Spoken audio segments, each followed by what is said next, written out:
Hey guys! Welcome to my channel. Mag-haul ako ngayon ng konting mga napamili ko sa Divisoria.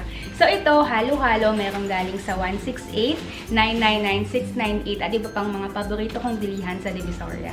Nabili ko sa mga street vendors lang yung kalsada galing sa Tutuban, papunta ng 168 Mall. Una, bumili ako ng mga clip, sobrang mura lang, 3 for 100.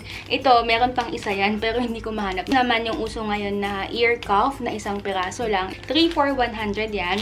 Tapos ito, merong clip naman, 25 pesos. Sa akin, or baka sa mga aso, diba, ang cute pag may clip yung aso. Guys, sobrang favorite kong bumili ng panty sa Divisoria.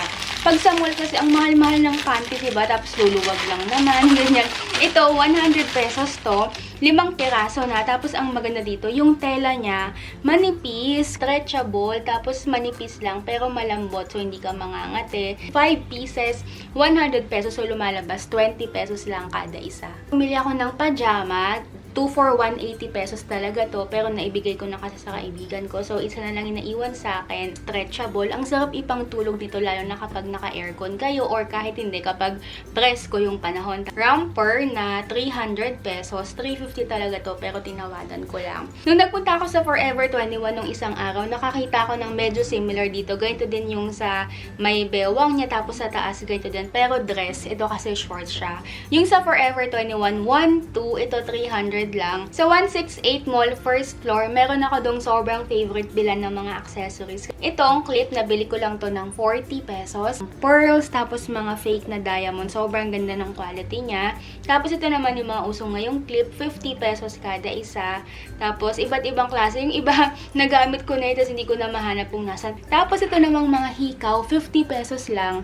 Ang napansin ko, yung packaging niya, may nakalagay made in China. Pero yung iba, designed by Korea nakalagay. So, ito naman, sobrang ganda, 20 pesos lang. Kung halimbawa, naghahanap kayo pang kasal, ito ganito yung ina-insert sa hair ng bride para maganda siya, sparkly. 20 pesos lang. So, yan lahat ng mga accessories, guys. Ito talaga yung isa sa pinaka-paborito kong bilhin sa Divisoria. Kasi ang mura. Ito mismo, guys, alam nyo ba, nakakita ko ng ganito sa Forever 21.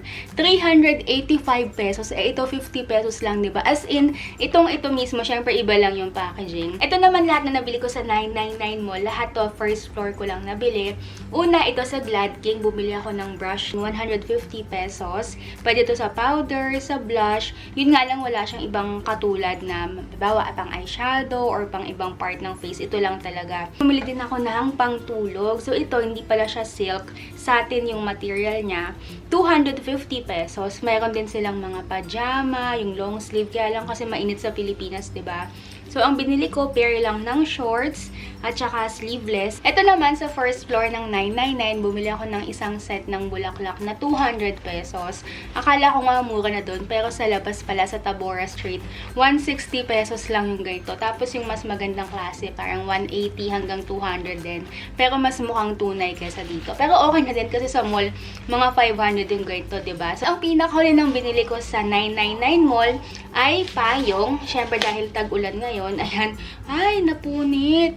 Anyways, dalhin halimbawa sa bag, maliit lang yung bag mo, or ayaw mo ng mabigat na payong. Ito, 100 pesos, hindi siya automatic.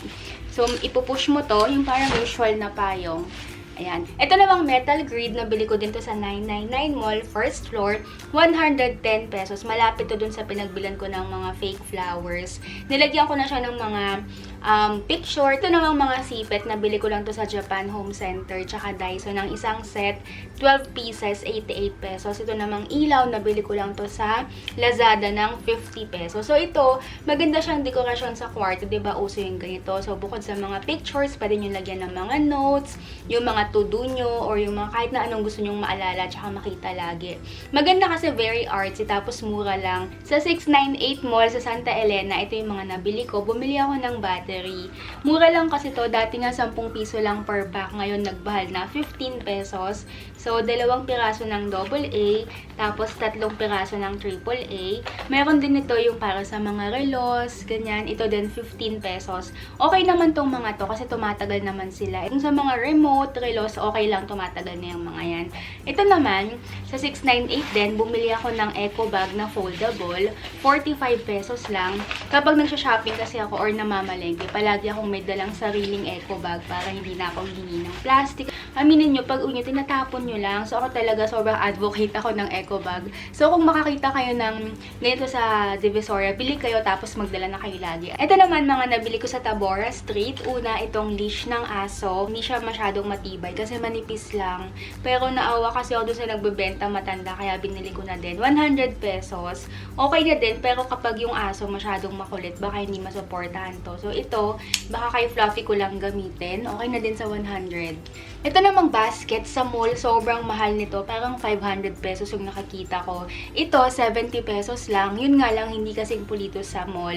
So, para mas gumanda, siguro pwedeng lagyan ng varnish, kusina, pwedeng fruit basket, or sa CR, pwede rin. Or pag dekorasyon, halimbawa, pwedeng lagyan ng mga pabango, tas flower vase, ganyan. 70 pesos lang. Pinakahuli ko nang nabili, ito galing sa night market sa May Tutuban. So, itong palda, nabili ko lang ng 100 pesos. Nagandahan ako kasi nung nakasampay siya, parang naalala ko yung mga nakikita ko sa mga Topshop. Kaya lang pag uwi ko sa bahay, nung sinukat ko na, wala pala siyang garter. So, hindi mo masusuot to. Kung hindi naman, maluwag sa'yo tapos lalaglag. So, naisip ko, ipa-repair ko. Nakahuli na itong contact paper na marble print. Nabili ko ng 150 pesos. So, ang maganda kasi dito, guys, matte yung pagka-paper niya, pero yung ganito kasi kahit matte, waterproof to. So, kahit matapunan ng tubig, pupunasan mo lang, hindi masisira. Tapos, sa likod naman niya, merong palatandaan. So, kung saan mo gugupitin, yung measurements. Tapos, sobrang haba din ito. Ganito siya kakapal. So, tamang-tama to kung magko-cover kayo ng cabinet siguro na maliit lang or table. Kung gusto nyo yung books nyo, diba? Tamang-tama back to school na. So, pwedeng pang-cover itong marble contact paper. So, yun lahat na nabili ko sa Divisoria. Kung meron kayong tanong sa mga items, comment lang kayo. Tapos, kung first time mo lang ako napanood sa video na to, check mo yung channel ko. Madami pa akong mga ibang vlogs at videos na tungkol sa Divisoria. Tapos, kung nasa Instagram at Facebook ka, follow mo na rin ako. Search mo lang at Real Asian Beauty. So, thanks for watching. See you next time. Bye-bye!